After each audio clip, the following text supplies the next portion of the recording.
Go for a walk. I breathe. Okay, perfect. So we've got who said that? That's you. Intros, good to go. Then no guests, so we'll go straight into comments. You'll explain the beginning portion. Keep it flowing. Challenge cards, topic of the show, anger management, which then will lead me into this. Pull this out. And then, cool. Cool. Yep.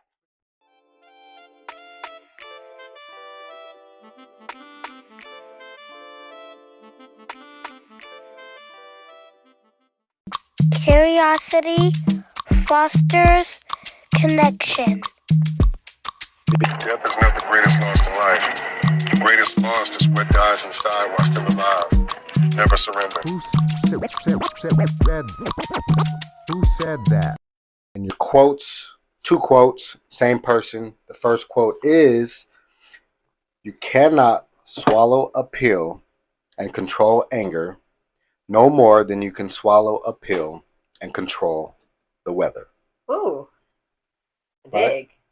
Second quote this person said is, "To understand the nature of anger, one must first understand that anger is nature." We'll get to the answer later on in the Seems like show. a really bright human being. My name is Priscilla Z, as always, here in gratitude, and happy to be here for Pie Talk with everybody. And this is The co-host, co-creator, your boy B. Willis, local neighborhood hope dealer. Absolutely. Glad to have you. Let's go. PI stands for Pursuing Internal Evolution. And we are doing that every day, all day. You do it with or without consent. It's just something that happens in the progressive journey of life. But for us, it's kind of nice to throw some intentions into it. And we haven't been here for a little bit, but it's kind of interesting because our life has been full of pie. It is just so fun to actually see it as it's occurring in your life, to be a witness of pie happening, and then to engage in it with the intentions of knowing what's going on and how you can start to really grow and learn from every last situation that you end up facing in your life, be it good, bad, or ugly. We can all grow and create some internal evolution no matter what. Yeah, on purpose, with a purpose. That's what we do. Before we get into some Facebook comments that were in response to a post I made, I actually want to take a moment, Priscilla, and tell everybody about one big win for the week. Oh, are we talking about the big win? A big win, the big win, Okay. A big win. And I want you all to think about your big win. Yeah. Make this a habit. Wake up and remember a big win in your last 7 days. So a really big win for me, and it's kind of an all-encompassing win. This has been a couple months in the making. And I mean, as much as this podcast is a really big win for me too, I could just say that for sure. Pandering. But to yourself? What's really interesting is in the blueprint agreement, there is a sentence, and it says, "Although I may have been a victim, I agree today that I am not a victim, and No. I will not victimize anyone in the process of my healing journey." And when I first started reading that about 4 months ago, I wanted to believe it. I sort of believed that it was possible, but I didn't fully believe it within my soul all the way. It took a little time. It took repeating the affirmation and then letting that resonate into my heart and my mind at the same time, because the concept was in my mind, but I think I didn't let it go to my heart just yet. And right now, I would say that the almighty heart has felt that I am just not a victim. And it's really great. My big win is that I have owned my narrative. And recently I had some confirmation about that. And there are some things at the beginning of my little recovery journey within the past 4 months that I was told that I was. I was told that I must accept as my fate, and it didn't seem all of that uplifting. It didn't seem like the narrative that I wanted to agree to. And so I made my own narrative. I put actions behind my intentions, And I started to create the narrative that I know that I deserve and that I believe is possible. And I went and got an evaluation recently with somebody in a certified realm. And I was told that I have done everything and anything possible in my power to make sure that I am living a happy, healthy life of intentions. And it's pretty damn cool when somebody who's certifiable with that stamp also backs you up. So I got a lot of validation in that realm. And it really felt cool because the narrative that I decided on and the narrative that I put my intentions into is now my truth. 100%, because I am what I agree to. And I like that I took that ownership. I like that I faced it head on and that I decided that it was mine and mine only to shape. And now it's mine to keep. So, pretty damn good. A bigger part of the win, or equal part to this win, is it may have led to some opportunity for us to collaborate in a professional manner with said expert certified person. So right. The other portion of this stuff too, it goes down. We can really bring up this concept of anger management, which is the topic of our show today. Really, it's about anger and aggression suppression and these concepts of the fact that anger is real. It's something that happens. And then it's about what you do about it. It's about the actions that you put on it. And if you're going to create rage and create outbursts, and if you're going to go and feed that fire, or if you're going to actually choose to just feel the true feelings, process them appropriately, and then move forward. And something that B and I have realized is that everybody, not just people that are big, scary, mean-looking people, but everybody, the sweetest person on earth feels anger. They feel mad sometimes. Wow. Everybody? Even babies? Even babies feel anger. Isn't that crazy? Who would have thought? And I mean, have you ever seen an old lady get angry too? That's one of my favorites. When like the elderly can get pretty upset sometimes, and you don't expect that coming from that little old bitty. But they got a lot of life built in, a lot of things. And you know, the elder a person is, probably the least amount of tools that they might have when it comes to managing their stress response and their anger behavior around navigating anger, right? Absolutely. So we can segue into the wins. I was like, yeah, we have to go with B though. What's your win? I need your win. Can I do more than one? Sure. Of course. So, you know, the nice segue of her, Priscilla here saying that particular sentence is I am not a victim, right? One really big win is, some of you know, I was released probably 6 months ago from a federal halfway house. And during my journey in the federal halfway house, there was a particular person within the dynamics of running the house, you know, somebody I had to answer to, that for reasons unbeknownst to myself, they had thrown some barriers in my way repeatedly. One of them being that I was actually held 3 months or so past my date. During my process of becoming a peer and going to these trainings, there were barriers in getting the approvals to do the things, to pursue what I wanted to do with my life. Fast forward, just less than 6 months after that bracelet came off and I stopped being a resident at this federal halfway house, the U.S. Attorney and U.S. Probation Office invited me via email, also from highly recommended persons, saying that I should come and speak to all the residents, and there would be U.S. Probation, U.S. Attorneys, Bureau of Prisons, and my own probation officer would be in attendance, along with 30 plus residents of the house. So that to me was a huge win, because I never allowed the barriers to create anger or animosity, or to allow myself to feel victimized by the barriers that were thrown at me without rhyme or reason. And the same person that literally put those barriers up, I was able to walk into that room without this person knowing I had been invited by people way above his pay grade. And I gave that person flowers for my time in that halfway house. I didn't, for lack of a better term, I didn't shit on that person. I didn't say anything ugly. You're humble. Or try to rub it. I was humble. I did my spill.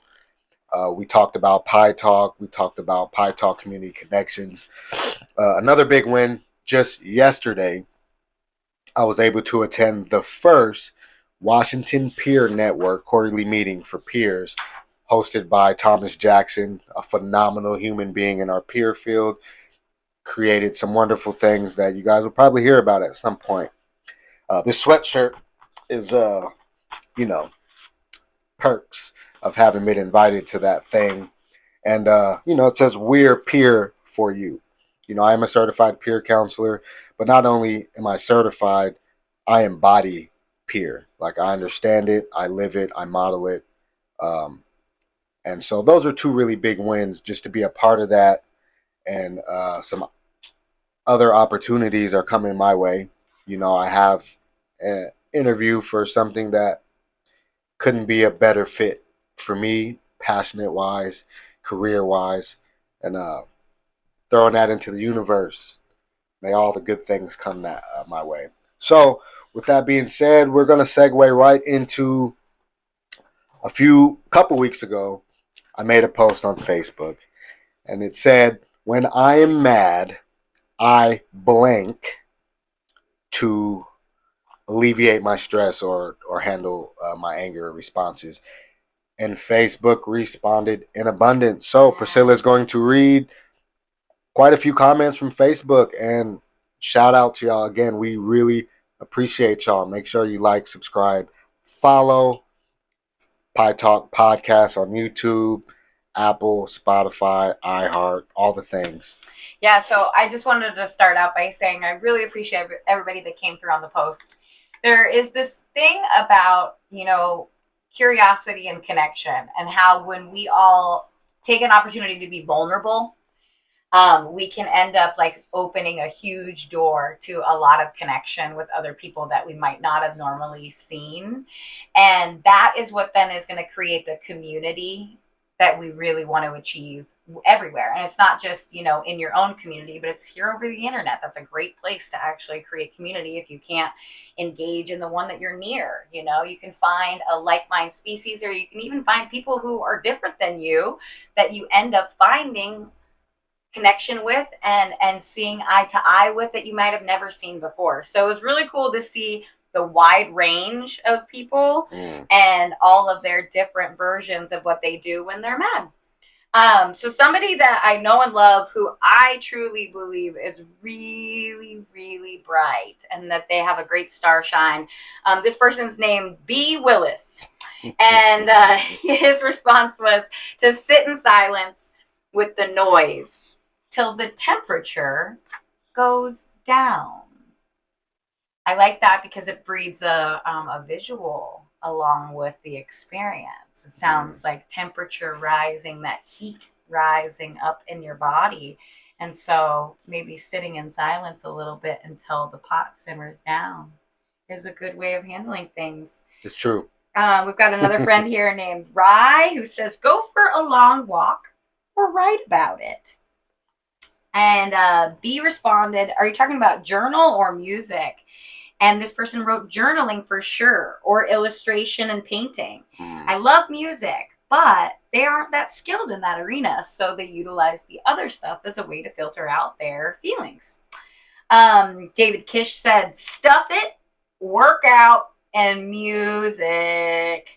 So very cool response as well. Let me stop you for a minute. Go for it. Big shout out, David Kish. He is one of the Northwest Weirdos. Yeah. They got some good music out, so if you haven't heard of them, check them out. Northwest Weirdos. Yeah, it's some local love for sure. So definite shout out to David. We've got Sarah Jean, one of our favorites. She said, just go for a walk. Jerry Muma, who we all know is from Innovations. Hey, And Auntie. she is just a wonderful philanthropist in our community, as well as a warrior. She's a warrior. She said, I breathe, pray, and ground myself. Try to not respond and say, I'll take 24 hours before I respond to this. If it is a text or email that's sent to me off, I breathe. And I wait till I'm level-headed to call and see them to clarify if my interpretation is valid. Often in written communication, I can be way off in my perception. I love this. This goes back to that whole thing that they used to do at River Ridge High School. It was a huge campaign. Go Hawks. Yeah, go Hawks. It was like, stop, think about it. Because your initial interpretation of a situation could be really far off. So taking some time to simmer it down and then reflect on what you got going on before you speak, especially when it's overriding. I have definitely fell into this a few times because I work with my siblings right now in managing the passing of my mother. And when we communicate in text, oh my Lord, you get 4 different interpretations of a 4-word sentence. Like, it's just incredible to see. Sometimes group text can be helpful. Yes, Sometimes they can be toxic. Totally toxic. So we have Natasha Spencer. She said, I listen to music and I sing it out. I love that she sings. That's beautiful. That's the homegirl. Appreciate you. I need to be left alone for a moment for some more stop and think about it time, it looks like. We got Jello Peak said, take a walk in nature, cuddle my babies, and take a bath. So I love the concept of self-care to regulate. We do that for our kids. When kids are going heyday and crazy, you drop them in that bath, and then magically, the day starts getting so chaotic. So it sounds like you could do that to your big old adult sack, and you could also just take a bath to calm down. Epsom salt really calms down the muscles too. Yeah, that's a great one. You could even add some lavender into your bath, and then that would also help suppress the aggression. Heidi said, my daughter and I get in the car and we turn on the song Zombie by the Cranberries. I've done this. And they yell or scream as loud as we can on 3. We usually end up laughing. I love that. And not only is she working with her anger and managing it, but it sounds like she's creating memories, and then she's also setting an example of some tools to help her child approach things later on when she ends up maybe feeling a little upset. So that's pie. I love that. That is pie. Danny Kesh said, since I got sober, I found peace in art. I've started painting, and it has gotten me through some hard times. I love that. Michelle Tenney, she responded to that, and she said there is a paint and sip event at a coffee house downtown. A paint and sip event. They said we should go. I tried getting my sister to go with me, but she's lame. So at least he's fostering connection with some other people in the community. I just love that. All right. Let's couple more, and then we're gonna move on to our read. I love Steph. She wrote that she likes to clean. I also will rage clean. I think that's a great thing to do. And then by the end of it, your house is sparkly. Michelle wrote, when I'm mad, I have a bad tendency to lash out. This is something I've struggled with for years and want to be better. Just let me be and don't try talking to me, and I'll eventually calm down and get over it. So it sounds like Michelle is in the pursuit of her internal evolution. I think it's really cool to face it, to be honest about it, and then now you get to make your own narrative. So hey, check it out. If you're watching, Steph. This is Michelle. Oh, Michelle Tenney? Yep. Hope I said that right. Free anger management sessions for you. Absolutely, yeah. Free anger management sessions for you from either one of us. 100%. Just for your dedication, for being a fan, for following. Free. Absolutely. Reach out. Either one of us, instant message, and we got you. Absolutely. The biggest thing about what B and I are doing is like the USD, right? That good old US dollar is something that a lot of the systems and structures are absolutely designed upon that foundation. And then the actual criteria to qualify is that you better have a buck in order to get in. And B and I work in a different form of currency. And our currency is that when we gift the knowledge and the power that we've received, we also gift it to somebody who's going to gift it to somebody who's going to gift it to another person. And that to us then in turn breeds back into our currency levels, and they just rise and rise and rise. So if any of you guys need to figure this out and are kind of struggling with the USD, let us know what kind of currency you have in the big book of PB here, and we might be able to help you out, okay? Sounds good. Speaking of books, you got anything over there? Ooh, nice way to segue into that one. Cheeky. Keep effing going, written by Joshua Smith. Oh, and Jordan Davis. Thank You know. So I believe we're on day 9. Mm-hmm. Yeah? I believe so. All right. Well, I'm going to read day 9. And even if we're not, we could do it again. Exactly. Yeah. I have no anger about this. Me neither. True knowledge comes from recognizing how much you don't know. Ooh. It's all about being humble and realizing that no matter how much you learn, there's always more to discover. Stay curious and keep striving for that next level of understanding. And then there's an action item. That's my favorite. Go ahead. Part. That's your favorite part? Then I you do. get to read it. I have no really, anger about that. It's the action part is to take some time today to reflect on your goals, values, and priorities. Write them down and use them as a guide for your actions and decisions moving forward. And so earlier when I was sharing about my win, that's how I got my win. I sat down and actually right in front of me, look at this. This is pages of Priscilla's thoughts, concepts, and ideas. And it's really about my goals, my values, and my priorities. And when I write them down, it is crazy how this works, but it gets it out into the ethers. It gets it out into the world and the universe starts backing you up. And then it ends up really guiding your actions. And so what's even cooler is like, I'll write something about whatever concept it is in here, and then I'll be living in real time and right in a moment when I'm faced with a choice of how I'm going to react or how I'm going to design my next step, this little voice in my head comes up and is like, is that really what you want to do? Is that really what you're all about? Is that what you wrote down? Is that a part of your goals? Is it in line with your values? And is something what you want to represent? Sounds like an Easter egg for our next episode. I just want to throw that out there. That's so cool. Well, thank really you is. so much. Again, Keep Effing Going is a great book. It's a good way of just touching base every day with a concept to go and explore and expand your mind, get that pie, pursue internal evolution, and keep effing going no matter what goes on in your day. You can find this on Amazon, easy peas, and just supporting a local group of really intellectual minds is a great thing to do. We spend money in a lot of other places, but you could focus yours on not only benefiting these two wonderful human beings, but yourself. Well, not only are those two human beings benefiting, it is actually a nonprofit. True. Our House Gives put that book together and put it out. So all the funds are actually going into a nonprofit that is actively helping peers. So, yeah, check it out. There's a Facebook with it.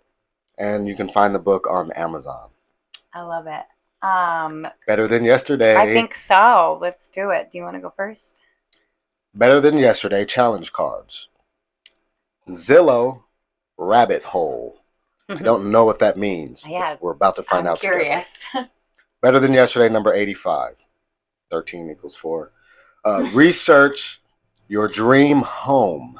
Oh, Visualizing what you want in life is the first step toward actually making it happen. Priscilla's super excited, so I'm going to put it down, let her talk. I'm super excited because I've been on Zillow all the time, and it's so hilarious that is the card I didn't even get what it meant. But I am a bunny jumping into that rabbit hole right now. And into the spring. So I have a really wonderful opportunity coming my direction. And if I'm being really humble and honest about it, my parents, they sacrificed a very large part of their life while they were pursuing their internal evolution, and their end result and goal was to make sure to leave lifelong family stability and security. And they didn't just want it for their kids, they wanted it for their grandkids and their kids, and they wanted it to keep going. They wanted that longevity love of their intentions to really be the foundation for so much more. And they did it. They came from poverty. They came from dog bone soup and fighting over the heel of the bread. And they left the earth with a bounty available for their family to grow more opportunity. And so I am doing just that. I'm looking on Zillow and I'm manifesting where to go. And occasionally these days I've been looking into somewhere warm because I'm cold right now. So anyways, I really appreciate that one. Do you have any Zillow dreams, or shall we move on to 1010? Let's see what this 1010's about. I don't know what it means, but I kind of like it. 1010 day, 10 out of 10. Better than yesterday, number 116. Approach a stranger and ask them what their perfect day looks like. Give someone a reason to be optimistic, and maybe you can borrow inspiration from their answer. So I'm putting them on the show. B, what's your perfect day look like? I know, right? Perfect is such a subjective word. I feel like you have probably 10 versions of a perfect day. I'm sure. You know, if I was Doctor Strange, I would just Yes. and just look at all the different versions of what a perfect day could look like on the different strains of alternate realities, right? But I guess, a good day is, waking up, no arguments with the kids, getting ready for school, whatever.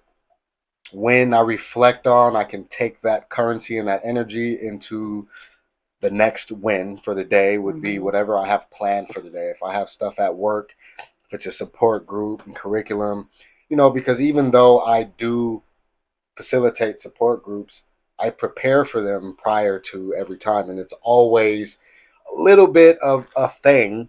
Just like if you're an artist and you're about to go on stage, whatever it is, whenever you're in front of people, there's always the possibility that it doesn't go right? Or you feel like you could have done better, right? So a perfect day is just getting through a day, feeling like everything's being accomplished, and I'm just tallying up wins. I love it. And having gratitude. Yeah, so actually it's really interesting that you say the word gratitude. But gratitude grows. Gratitude grows everything in your life. And it's just like watering the seed. It's just like this. When you put gratitude on life, there's nothing but growth and pie, essentially. And recently, a friend of mine, he said that it's easier to stay in gratitude than it is to go back to it. So when you're staying in gratitude, and something my sister Betty calls a rapture of appreciation. So it's like right now I could be happy for a million things in this moment. Even if I was frustrated or angry or upset about other components in my life, I have so much to be grateful for. And so imagine if you lived your perfect 10 out of 10 day, and it was because you were just grateful for every last thing that happened. Your day could be exponentially wonderful, and then probably the days to follow would then create that vibrational pull, and you would have even better and better days as the law of attraction brings you towards gratitude and the growth of your real true happiness. I've often said gratitude is a superpower. Dude. If you can wake up with the attitude of gratitude, you will essentially be an unstoppable force of positivity and create your 10 out of 10 day, because you would be in control of an all-powering positive narrative for that day, because you're so grateful about everything that's happening that day. I love it. Hmm. Right. Sounds like pie. Sounds like pie. Yeah. And it's like the good pie. It's like the great pie. Because you know there is some gross pie out there too. There is gross pie. For sure. Actually, no offense to my sister Betty, but she made pie and she put walnuts in it. And Zai was like, "What is this? Is not pie. It was health pie." And so, for a 4-year-old's taste buds, it wasn't what she was expecting. She was expecting cherry delicious sugar. Yeah. So, all right. Next up on our agenda right now, we have the topic of the show, and so, navigating anger. Absolutely. Living with anger. Anger management essentials. Like, there's all these different titles, right? So Priscilla is about to anger management me. Yeah. With part of a lesson from the person who trained us. So these are some of the tools that we use in our own aggression suppression techniques and sessions. So absolutely. So I just want to start out with shouting out to Anita, and I'll put her book out here right now. This is also something that you can find on Amazon. Anger Management Essentials, Strategies to Choose a Peaceful Living. And she also has another one that I'm really grateful for, because it's something that isn't approached that much. Teens are just dropped off into the wind, even though they are absolutely hormonally charged in really wild ways. And then they're looked at as being these grumpy little angry teenagers, when really they are brilliant human beings who are processing extreme hormonal emotions. Big emotions. And they are valuable. They are so valuable. So we can't just leave them in the wind when we're trying to approach these topics. We got to make sure that we take our babies along with us. And Anita understood that. So she created a teen edition. So we are actually certified in teen anger management, or aggression suppression, as we like to call it, and adult. All right. So basically what we learned when we were in anger management is how to create course outlines to touch base on multiple different topics. And every time we dive into them, to try to create like an authentic experience to where we all can engage. So I'm going to do one of our sessions with B, but I'm going to try my best to also make it so that you guys can participate too, so that you could do your own work. So if you guys want to get a pen and paper out, maybe you could participate in that way. And if this doesn't work out like this, that's okay. I won't get angry about it. But I just want to start off by saying that I love humans. I'm so angry. My favorite part about humans is that we are always pursuing internal evolution. Our instincts become the compass for our survival and personal growth. I love and honor that we are always evolving. So with that, I just want to start on one of our lessons called Check Your Expectation. Da, da, da, da. All right. What are your expectations? Would you consider yourself to be a reasonable person? Has anyone ever told you you're expecting too much?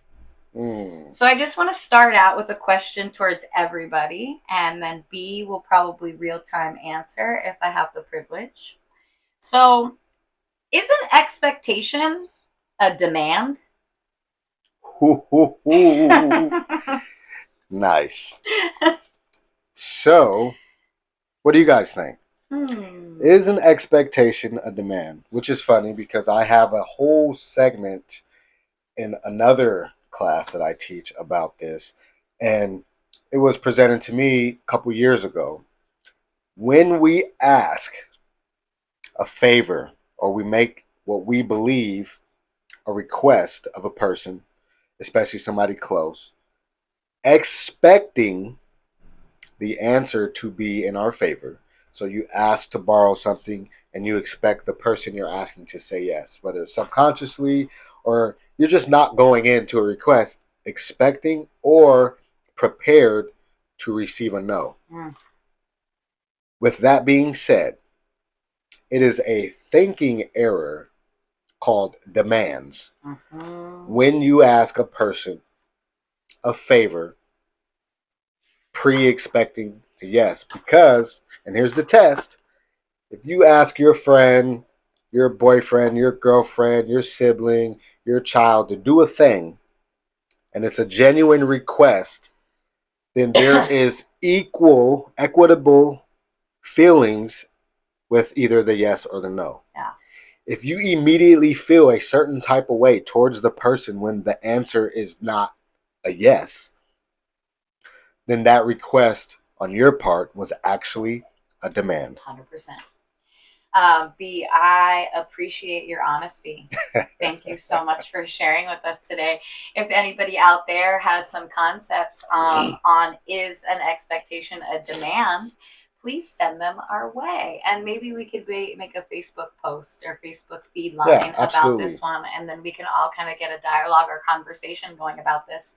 So, one last thing about that. I'm going to give you my favorite kind of student, I'm going to give you a jewel about how to rephrase your mentality around making demands when you believe their request is ask a person if they are able and or willing. So just rephrase it. Instead of saying something like, hey, can I borrow $20? You can ask that person, say, hey, are you able and willing to loan me $20? Now you give them the ability to not feel pressured into saying yes, and you don't front load the request with all the reasons why you need it, because then you're compiling an argument for them to feel guilt if they can't or don't respond in the way. So if you're like, hey, I need this, I need gas, I need this, and this is such all these big things going on in your life, and then say, can I borrow $20? It doesn't allow for somebody to feel safe and comfortable saying no, especially if you're going to have attitude or be in your feelings when the answer is a no. Asking them if they're willing and preparing yourself ahead of time for them to say no allows you to be humble in your request, and it allows that request to land as a request. Because the fact of the matter is, you have no idea what somebody is capable and or willing to part with when you ask them a favor. I really love that share, and it actually just sparked a concept in my head and a good old visuals sort of thing. But so when we are talking to like a teenager or something, and you go to your teenager and you say, hey, can you clean your room? Right? Which sounds like a request, but really it's a demand. It then makes the teenager usually feel guilty because their room isn't clean, nor do they want to clean their room. And so they rage out.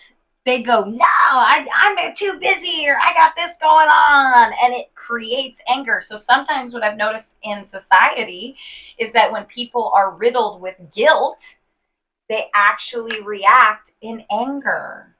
And so what B just talked about was really cool because his presentation removed the aggression from the presentation, but it also gave an opportunity to already maybe remove the guilt, which could then lead to more anger away from the person that you're asking. Well, yeah, and if you're a parent that really, really needs for that teen's room to be cleaned, you could ask them in a kind of different way, which is, when will you be willing to pick up your room?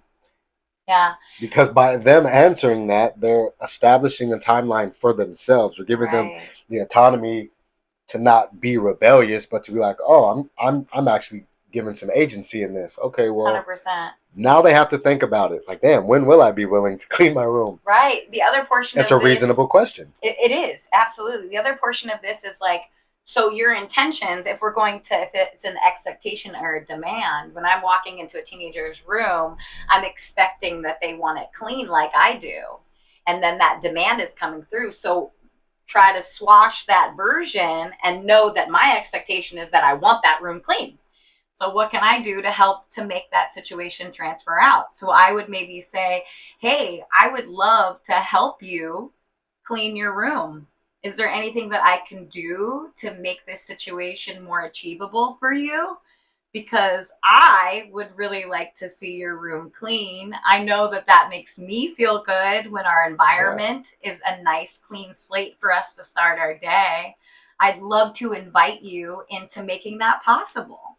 When would you be willing to take on that task with me if that's your approach? And now it does sound like a couple extra words, but do you know how many extra words are thrown into an angry argument?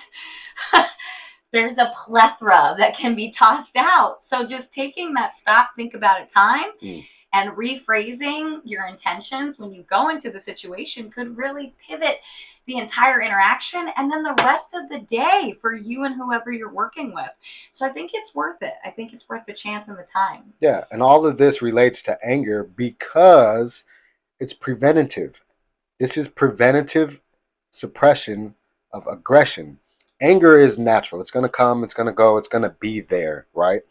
But when you're able to navigate and regulate how you respond to it or set yourself up so that you're engaging in a way that you won't be triggered into an anger reactivity state, then you're both better off. Perfect. So, B, you are a wonderful student. You kind of are a bit of a mind reader in a way, too. Do I get a B? I think you get a B plus, possibly the A for effort, no Nah, matter I'll what. take a B. It's good. So B is still passing. The next portion of my lesson was really things that B just covered. So I'm gonna give you guys these questions, and if B has any more to give in on that, of course he can give all of the goodness that he's got to offer. But here's some questions to sit down with your pen and your paper that we'll try to get going in this big feed all together. So where can expectations set you up for hurt or harm?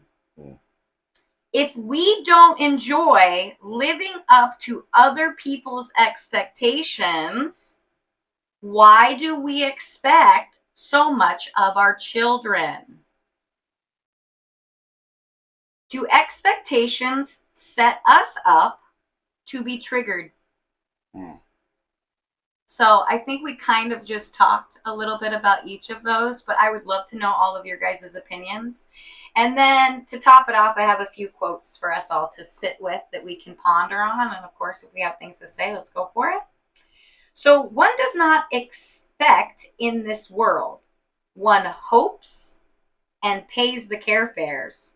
This is Josephine Preston Peabody. Another one is, we love to expect, and when expectation is either disappointed or gratified, we want to again be expecting, which is good old Samuel Jackson. And you could hear that in the tone. So I just wanted to thank everybody for participating in today's class. We obviously could dig into this at a much deeper level, and we will when we are engaging with those that are in our actual classes. But today we just kind of wanted to give you a little taste on what this stuff sort of looks like. It's a little drop in the bucket. And a lot of it is just really about fostering connection with curious questions. Because everybody who has anger is just a normal human being, and most of them are fighting with unresolved traumas, and they don't have the tools to recover. And without those tools to recovery, there's a lot of rage that goes forward after their anger comes about. And so a lot of what B and I do in our everyday for ourselves, but also for everybody that we interact with, is that we are really trying truly to pursue internal evolution in every aspect of our lives. And we can do that with our anger. Anger can be a really beautiful thing. We can transfer the true emotion into positive internal growth. Yeah, I'm actually reading a book that is kind of about turning anger into a compass, using anger as a GPS to do things in a positive light. I love that. And there's also a book I read a long time ago that has some really cool jewels in it. And it's NVC, I believe, nonviolent communication is what it's called. But that's actually where I got the coin flip of asking somebody if they're willing versus if they can do a thing. Asking somebody if they're willing is really a genuine question.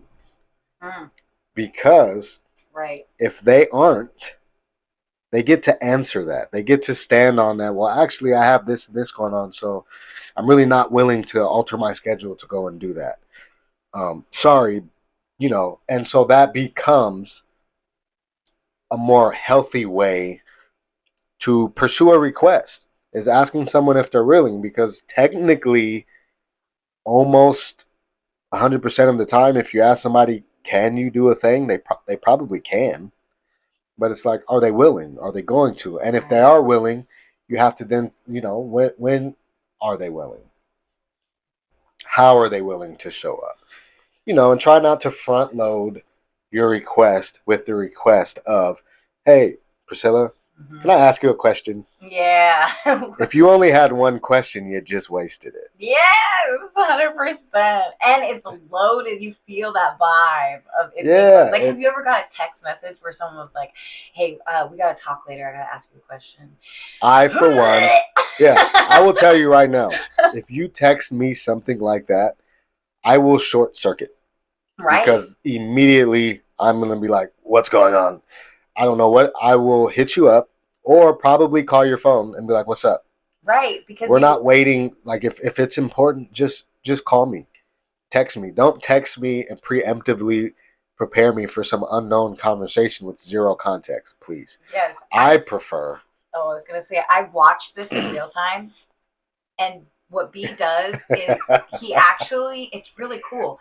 He stops a lot of the ridiculous things that could happen from happening by just being bold and honest. And it's super cool because you stop all those head conversations that either you're having or the opposing person's having, and you head it right off with connection. Well, the thing about pursuing internal evolution is knowing thyself. I know certain things about me that work, that don't work. I know my strengths. I'm learning my weaknesses, right? So I personally am not adept at focusing 100% on a present task if I have a future unknown that I care about hanging over my head. Okay. So if somebody I'm close to is like, hey, I need to get with you later about something important, I'm going to be thinking about that until they hit me up. Right. So to protect myself and allow myself to operate at optimal currency for that day, I'm going to hit them up and say, hey, I got a minute right now. What's up? Yeah, I love that. I think it's a really proactive way of showing that you care. It's a really nice way of being like, hey, you know what? You actually mean so much to me that I am going to be thinking about you all day, and I would just like to work out whatever it is that we got on the table.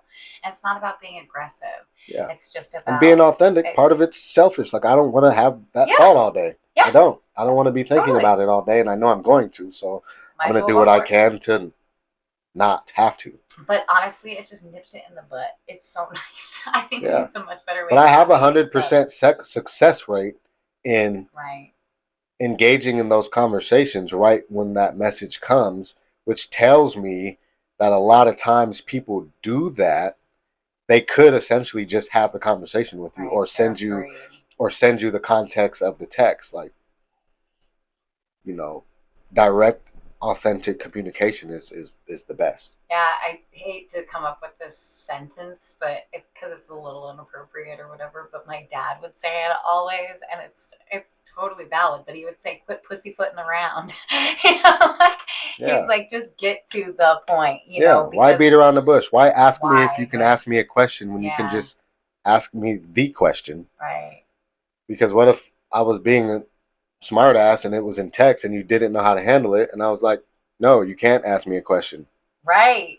Yes, 100%. And then you're going to have to be like Jerry and take a whole 24 hours Yeah, like, what on is a break because there's so much misinterpretation going on in your text box.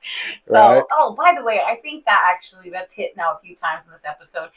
Don't rely on text message to really wholeheartedly connect with people. Like, I think that that is one direction of connection and communication, but authentic eye to eye, face to face, human to human interaction is going to be the best way, in my personal opinion, to navigate those relationships that you value, that you want to keep, and to honor them and their actual soul and being, because they are going to emit energy. And you can even see if maybe even the person's question could hurt you or harm you, or it's something they don't want to ask you. Their physical demeanor is going to show that they're maybe upset or sad or frustrated with even having to ask. Yeah. So we get a lot more feelings behind how to navigate those conversations with each other when we are in each other's worlds doing that together. Yeah. And of course there's a time and place. Sometimes it's just safe and best to have those conversations through text. There's benefits because you can think about what you're saying, and it also allows both parties to have a standing dialogue if there's pattern of arguing things or misinterpreting things. You can say, oh no, to go back on that thread, that's not what I said, and if you interpreted that, then that's not what I meant. And so there's benefits to it, but at the same time it goes back to a different episode where I was talking about the quality of no screen time interaction. And so when we talk about visiting somebody in prison, those of you that have done it know exactly what I'm talking about. You have to check in your phone before you walk into that visit room in some locker on the outside of the facility, and the inmate obviously doesn't have a phone. Right. So if this visit is 3 or 4 hours long and you're there for the duration, you have nothing to do except engage with each other. You're looking in each other's eyes. You're having conversation. You're playing board games, but you're interacting. And out here, it's rare that you will see two human beings sit across from each other at a table and communicate for 4 consecutive hours without looking at their phones. 100%. Or without having, a movie or something going on to distract them from that communication and connection. We need to get back to real socializing and not the virtual social media style of life that we live. It's very helpful. It is. Next up on our agenda is going to be the 4 agreements cards, but I actually, before that, right now, I just realized I have some connection in real time, of course, with B that I thought was really interesting. So both he and I are wearing black pants, and the two of us are both wearing cozy hoodies, and then we both have really extraordinary pieces on our neck. And so let's share with everybody what's on your neck, and then I'll share what's on mine. What you got going over there? So this is my brother, one of the closest human beings I've ever had the privilege of walking this earth with, who passed. So his ashes are inside of this. Wow. And it's funny because as thin as this is, I have 3 grandbabies, and I'm around babies, and I have 2 rambunctious children that are in my house and a 4-year-old that visits on the weekends. This has never been ripped off my neck. Wow. I've worn chains of all different thicknesses and variation of links, and they've all come off in some form or another, horse playing or a baby grabbing it. This chain has never ripped. Wow. This here is, honoring my indigenous bloodline. And when I was in prison, I was sweating and doing the sweat lodging and the pipe ceremonies. And so one of the elders there gave me the opportunity to create. This is my own medicine bag. I made it. There's bear root and sweet grass and tobacco and lavender in here for the protection of all the different things, strength and wisdom and fertility, and for the women in my family and all that. And so, I don't wear a lot of jewelry. This is a protection bracelet that my wife purchased for me and asked me never to take off. And I haven't since I've got it. I used to do all the jewels, and if you've seen any of my music videos, even then I only wore silver. That's a whole nother thing. But and even my watch, it's practical. It's for timing. It's for telling the time. I used to have big fancy 4 time zone watches, and none of that mattered. None of that gave value or added value to my life. But these things, and just like the ink on my body, it all means something to me. I love that. What about you? I was like, this is the best because, man, what a great share. I appreciate that. So right on my neck, I have a piece of labradorite, and the ancients or the wise ones have said that basically all of our ancestors, that when they showed themselves in the sky a long time ago, they came and they showed themselves in the aurora borealis. And it was one of the most spectacular skies that the people had ever seen. And then from the aurora borealis, they shot down onto the earth and they left behind labradorite. And they say that labradorite is the encased souls of those that have moved on. And it's just a little piece of physicality that they leave here. And so there's that, and a little sunshine on there for a baby that I lost. And that was kind of just a way of symbolizing the sunshine of the things that came along with that lesson. And then right here, this tile was made by a really beautiful woman named Carrie O'Hara. Mama and Dada? It's a picture of my mom and dad when they got married. And then on the other side is a picture of my dad. And this was made for me after my father passed away when I was 22. And now I will be 38 this month, and I need a new tile with my mama on the back. So we'll get that going soon. But go to Pie Talk Podcast Facebook page, and Priscilla will put pictures of that. Yeah, I will. You'll go there and check it out. It's really beautiful. It is. It's really fun to honor where you came from. And I'm on a journey right now that's really beautiful, and it's really fun to take my parents along to the places and to the people that I'm interacting with. I believe that they sort of set me up for this in a really cool way, and it's nice to thank them. On that note, I am, though, before we go into the 4 agreements, I'm going to read something from the Blueprint Recovery agreements that we have to share today, and it says, I agree to connect with others in a positive and authentic way. I can accept that curiosity fosters connection. I agree to look for the commonalities among others and myself, and practice open-mindedness when confronted with something new by asking questions that are meant to seek understanding and promote unity. So thank you so much for sharing in some unity with you right now. That was super cool. All right. We're going to breeze through these because we are nearing the top of the hour and the end of our show. Perfect. Let's do this. Don't make assumptions. Discern the truth. The problem with making assumptions is that we believe they are the truth. We make an assumption, we misunderstand, we take it personally. Then we react by sending emotional poison with our word. Ugh. This creates a whole big drama for nothing. Man, we already talked about all that. We did. Don't take anything personally. Transform your life. When you refuse to take things personally, you avoid many upsets in your life. Your feelings of anger, jealousy, and even your sadness will simply disappear if you don't take things personally. Amen. Always do your best. Stay in the present moment. Keep your attention on today and stay in the present moment. This is the beginning of a new understanding, a new dream. Oh, I love how these always work.